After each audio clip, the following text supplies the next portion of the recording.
dia ini seorang ASN yang bekerja sampingan berjualan es satu ini. Terus dia menumpang kader kan di lapangan itu, mau numpang kader di lapangan itu. Terus dia salah mengambil HP karena dia berbunyi.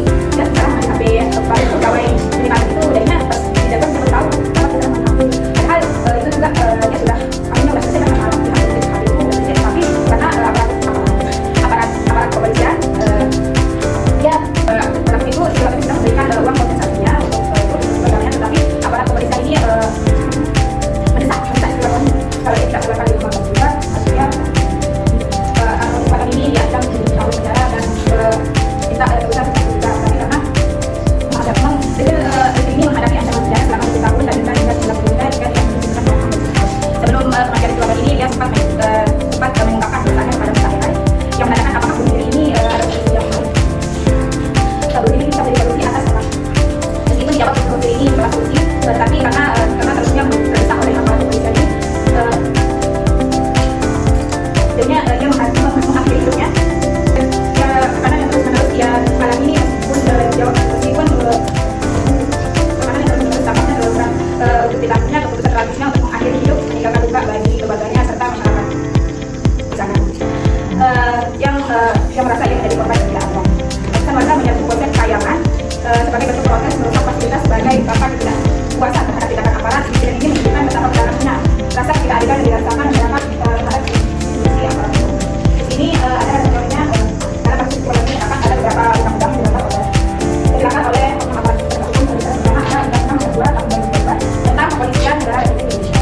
Ini ada pasal 2 yang menjelaskan fungsi kepolisian dalam memelihara keamanan dan ketertiban masyarakat, penegak hukum serta perlindungan dan pelayanan kepada masyarakat. Penyalahgunaan yang memang oleh oknum polisi dalam kasus ini bertentangan dengan juga ada pasal 13 yang menguraikan tugas pokok kepolisian dalam memelihara keamanan dan penegakan hukum. Tindakan kekerasan dalam melanggar hukum. Terus ada pasal 18 ayat 1 poin 3 menekankan tugas kepolisian ini dapat melakukan pendidikan dan pendidikan terhadap semua tindak pidana serta melindungi keselamatan keluarga dan harta benda masyarakat dalam baik hidup ini maupun mati. Yang kedua ada KUHP atau tentang undang-undang hukum pidana.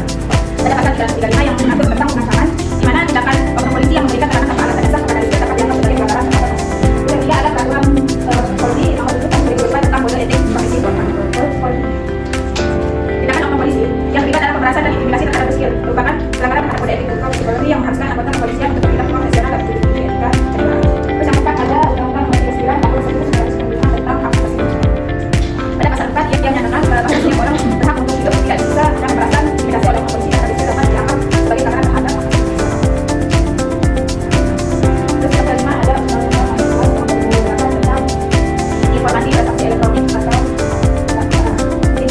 jika dalam proses pemerasan terhadap penggunaan media elektronik mengajak atau menekan sipil, maka hal ini juga dapat melanggar ketentuan dalam undang-undang.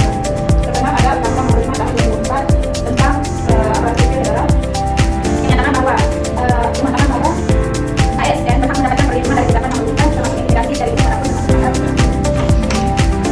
Masa yang membuka materi tentang dampak dan bagus peristiwa korupsi terhadap penegakan hukum dan pidana.